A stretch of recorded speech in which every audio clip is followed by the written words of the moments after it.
Magandang araw sa inyong lahat, guys. Lalo na sa ating mga followers, sa ating mga viewers, sa ating subscribers dito sa aking channel YouTube Kaliwa Kasabong TV. Sa araw na ito ngayon, magbigay naman kong konting tips sa inyong mga baguhan palang tungkol sa kalaman ko sa pag-alagang manok.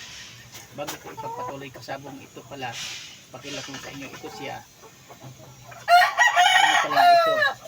3 months mahigit, babae. Linyada lang din ito na sweater.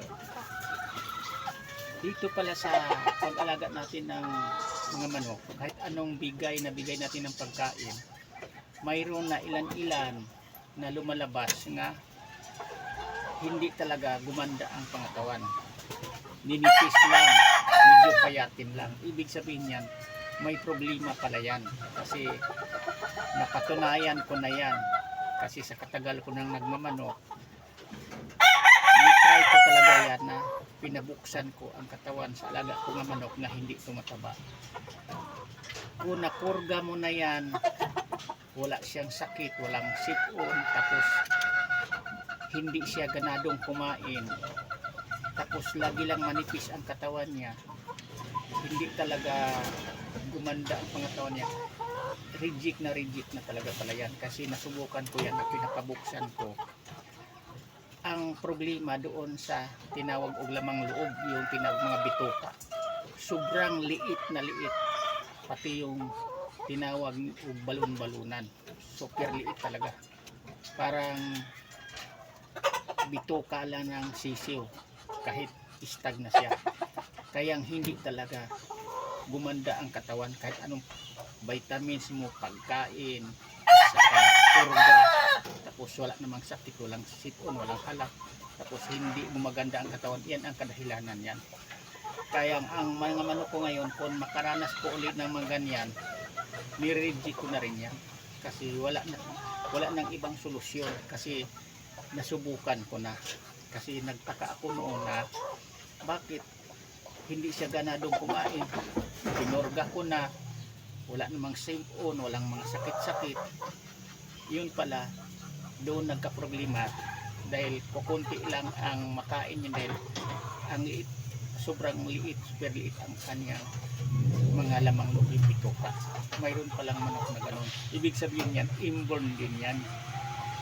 Pero maglaki lang naman din siya nga maayos, hindi sakitin, kaya lang ang pangatawan doon mo makikita, magtaka ka nga hindi mo magandang mga katawan. Ang mga kasamahan niya, ang gandang mga pangatawan, hindi pitsuhin, hindi manipis ang dito niya laman sa pitso, mga makapal siya ang manipis, tapos mahinang kumain ko, konti lang ang kakainin. Kasi bakit hindi pala konti lang kakainin niya, hindi kayang kumain ng marami dahil ang kanyang budiga, ang kanyang pinaglagyan ng kinain niya, yung lamang loob niya, yung bituka at saka balon-balonan, super liit. Mayroon talaga yan.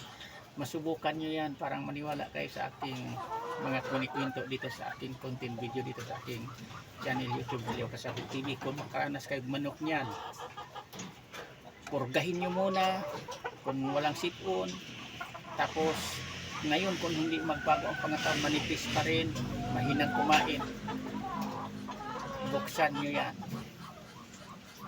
Doon nyo malaman kung ano ang sikreto niya, ano katotoo yung sinasabi ko sa kanya. Kung walang problema yan sa bituka, nasa ibang parte yan, sa kanyang mga manglog, tay o kaya sa puso, doon mo makitaan niya na may problema. Na subukan ko na yan dahil sa katagal ko nang nagmamanok, pinag-aralan ko na kung anong kadahilanan bakit ang isa ka manok na mayroong manok na mahinang kumain, hindi gumaganda ang katawan kahit hindi siya nagkasakit. Yan ang katotohanan dito, kaalaman ko sa pagmanok. Kaya kayong mga baguhan pa lang, kung ang manok nyo manipis, tapos linyada yan ng mga magandang katawan, halimbawa maganda ang ginamit yung materialis, ang babae lalaki, maganda ang mga tipo sa pangatawan, tapos may ilan-ilan niya na lalabas na hindi magandang mga pangatawan, manipis, mahinang kumain, yun na tinawag og inborn. hindi mo nakitaan dito sa mga daliri, kabig-kabig, nandoon sa loob pala. Diferensya niya. Yan lang, sana mayroon kayong konting makulot matutunan ng kapwa ko. Mahilig mag-alagang manok, lalo sa inyong baguhan pa lang.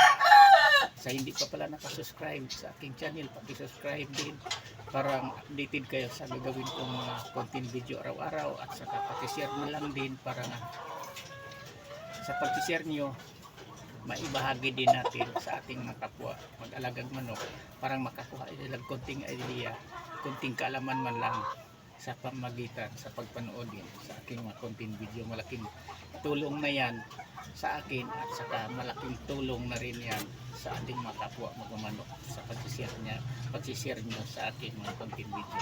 Yan lang, maraming salamat ulit sa pagpanood. Bukas ulit magtapik paliwanag ko sa inyo. Thank you, maraming salamat ulit sa inyo lahat.